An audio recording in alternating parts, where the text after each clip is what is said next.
Thank you all for being here. My name is Dan McGrath. I'm the Executive Director of Take Action Minnesota. Take Action Minnesota is a member of the Healthcare for America Now Coalition, which has been working for the past 18 months on federal healthcare reform, and in particular to pass a federal government-created healthcare public insurance option that would guarantee quality, affordable healthcare for millions of people across this country. The Minnesota HCAN Coalition has held rallies, marches, press events, door knocks, vigils, protests to highlight the exorbitant profits of the healthcare industry, and countless of other actions to highlight that Congress needs to act now to solve the healthcare crisis in this country. Today, we announced the release of 24 personal stories of Minnesotans who urgently need healthcare reform and for whom a public insurance option would make all the difference. And I'm here today not only representing the Healthcare for America Now Coalition and Take Action Minnesota, but also because one of those stories is my own. I lost health insurance coverage through my parents when I graduated from college in the May of 1999. After graduation, I went to work as a community organizer. The nonprofit that I worked for didn't offer health insurance when I was first hired. Fortunately, late that fall, they were able to purchase group insurance. In January of 2000, I became fatigued. I'd always been a runner, and there'd be mornings where I'd get up, I'd go out for a run, only to just come right back home and fall asleep again. And I was drinking copious amounts of water each and every day. I mentioned my symptoms to my mom, who's a registered nurse, and she suggested I get tested for diabetes. My blood sugar, when I was first tested, was an 800. A normal blood sugar is about a 100. At 22, I was diagnosed with type 1 diabetes, but I consider myself very fortunate. I dodged a bullet. Had my employer not begun offering health insurance 2 months before I was diagnosed, I would have had a pre-existing condition and may not have ever qualified for private health insurance. Had I not been insured, I could have been bankrupted, and I certainly wouldn't have ended up on the career path that I am today. If I were left alone without health care coverage, I wouldn't be contributing to my community and to my state as I am today. Without access to quality, affordable health care, how can we ask anyone to contribute to our society? So we are here today to put a face on the healthcare crisis in Minnesota and to ask our 8 representatives in Congress to pass H.R. 3962, the Affordable Health Care for America Act. The U.S. House has a historic opportunity. Beginning tomorrow, it can pass bold healthcare reform that includes a public health insurance option and can provide legislation that can truly change the lives of millions of Americans. Now, 1 hour from now, on the steps of the Capitol in Washington, Representative Michelle Bachmann is holding a rally to oppose H.R. 3962 and to continue to use her scare tactics and to continue to talk about the threat of a so-called government takeover of healthcare. Opponents of reform, like Michelle Bachmann, don't want to hear our stories. They don't want to listen to the majority of Americans who, in poll after poll, like the individuals whose stories we're sharing with you today, know that our congressional delegation needs to act and that a health insurance option would benefit all those who need health care coverage in this country.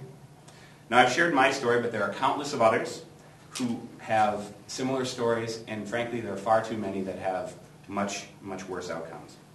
Stories that include medical bankruptcy, home foreclosures, denied treatment, ruined credit, loss of coverage, in some cases even death. You'll hear from 2 of them this morning. So first, I'd like to introduce Bob Parker, the uncle of Nora Longley, as well as Jessica Parker Gavin, who is the cousin of Nora Longley. Nora is a woman who lost her fight with adrenal cancer, but who would have had a better chance of living had she had access to health care earlier. So, Bob, Jessica.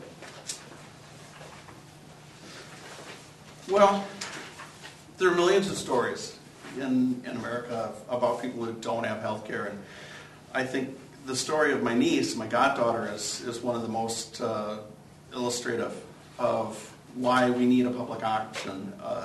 Nora did everything she was supposed to do. She was a college graduate. She had health insurance through college.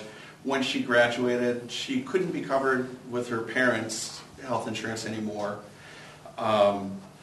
And she began her life as a college graduate. She found a retail job that had minimal health insurance, but it was something. It was expensive and it had a high deductible, but it was something. She got her degree in art history, and she was hired at the Walker Art Center, and this was why she went to school. She was going to work on a graduate degree. She began to feel kind of sick, and she didn't have the deductible, the high deductible, to go see a doctor. And she waited and waited, and eventually it got bad enough that she had to go see a local clinic, and they did some tests. They suggested that she come back. She, meanwhile, was making less and less money, making health insurance a farther and farther goal or reality for her. And eventually her symptoms got to be so bad that she did some research and found a free clinic. And the free clinic was entirely volunteer, so it took even longer for her to finally be seen. When she was seen, they found that her hormone levels were totally off the charts. She then applied for Minnesota Care because she was absolutely broke enough that she would have qualified. It was 6 months later when Minnesota Care finally got back to her and said that she was ineligible for Minnesota Care because she had made too much money the year before at the job that she had left. By the time that she finally did get to see somebody, again, a free clinic, it was offered by Abbott Northwestern, she was diagnosed with adrenal cancer, and it's a very rare cancer, the one that she had. It's hard to tell the story, but she qualified for some studies, and between some grants and the free care that she was eligible for at Abbott, she was able to get some treatment. And they worked very hard treating her cancer. She went through numerous trials and treatments, but eventually the cancer killed her. And the point of the story is that if she had just had the opportunity to see a doctor early, it would have been caught, it would have been diagnosed, it could have been treated. A lot of these things are identifiable and treated at an early stage, but she just fell through the cracks. And why we need a public option right now is to prevent this sort of story from happening. Nobody should have to fall through the cracks. Nobody should have to die just because they can't afford to pay the ransom to an insurance company.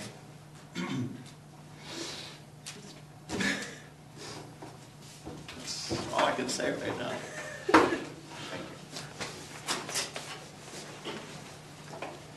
Next, we have Michael Adair, who will share his own story. Thank you, Dan, and I want to thank Take Action Minnesota for inviting me to speak about my healthcare experience, and Jewish Community Action for inviting me to take part in their healthcare reform referendum. Healthcare reform is quite possibly the greatest debate of our day, and I am convinced that history will look upon our time as it does the civil rights movement of the 60s. My experience with permanent disability and the grave shortcomings of the American privatized healthcare reform system, or healthcare system, began June 2001 when I was injured on the job in Adelaide, Australia. Although I felt no immediate effect, I had in fact fractured 3 discs across my lower back.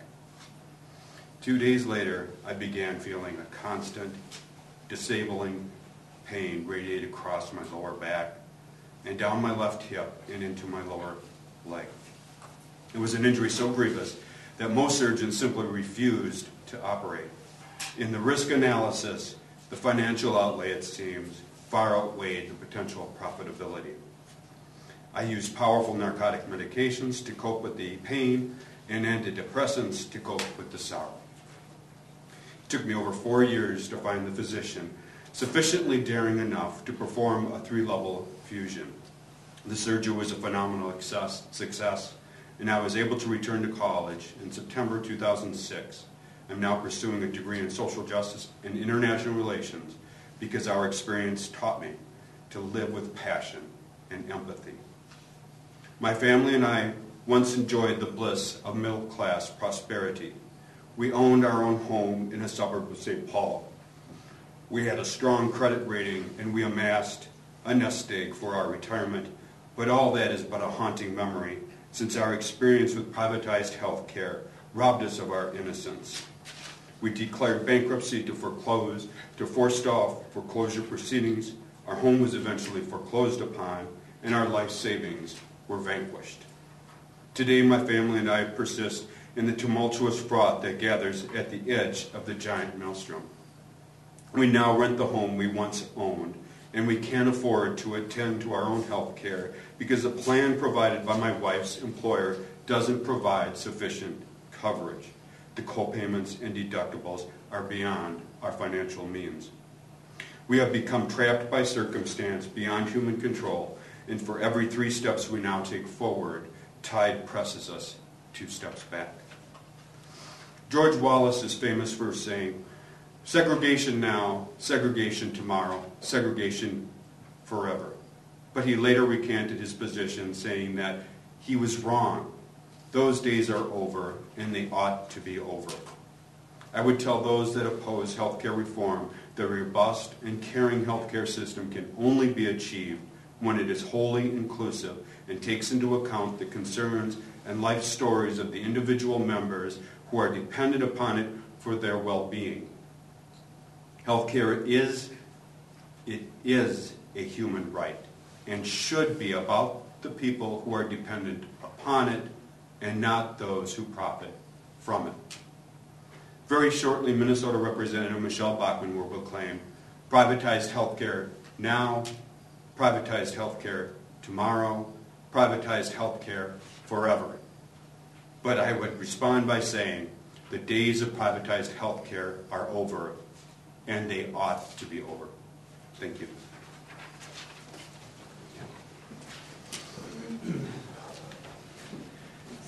I'm happy to field any questions that people have, either about the release of these stories or what comes next.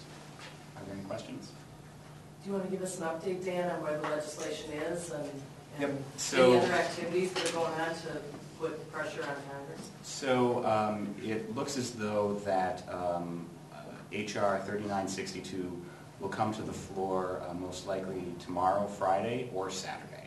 So we've been in the process of gathering stories from hundreds of Minnesotans. We've pulled 24 that we're releasing today on the hour, every hour, to send a final message in this final push to members of Congress to say, we need you to act, and we need you to act responsibly to pass a public health insurance option. So we are optimistic that we'll be seeing action on the House floor shortly.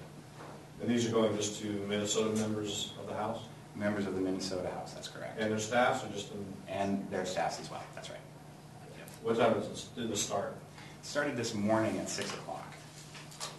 When you were collecting stories about people who've been affected by not having coverage, did you ever collect stories from people who opposed this bill because they received care that was so great that they feel like they would be in the negative because of this proposed bill? Did you receive any stories like that?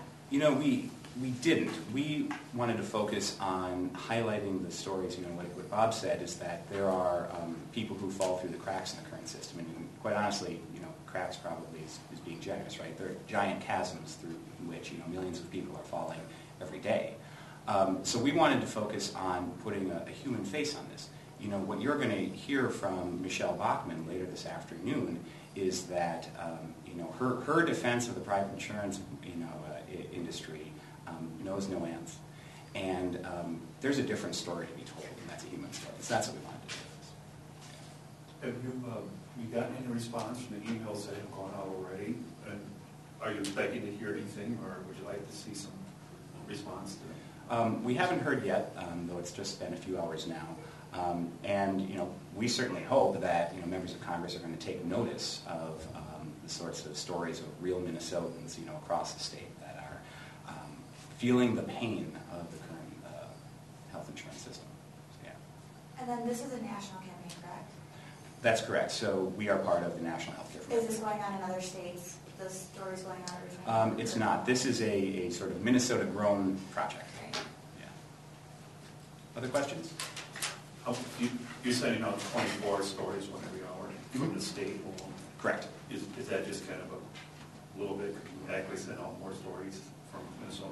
And if so, is there a number on that? Or We could send out more stories. I don't have an exact number. I mean, we've, for the last several months have been, talking with people and sharing, people sharing their stories. So, a lot of what our work has been in the work of Healthcare for America Now, has been to bring real people into this debate. So much of the conversation around healthcare reform, comes down to, dollars and cents, and we can lose sight of the fact that this is about people's lives. And so our work has been to introduce those voices and those people's experiences in this debate. All right? Well, thank you all very much, and if you have further questions or any follow-up, let us know.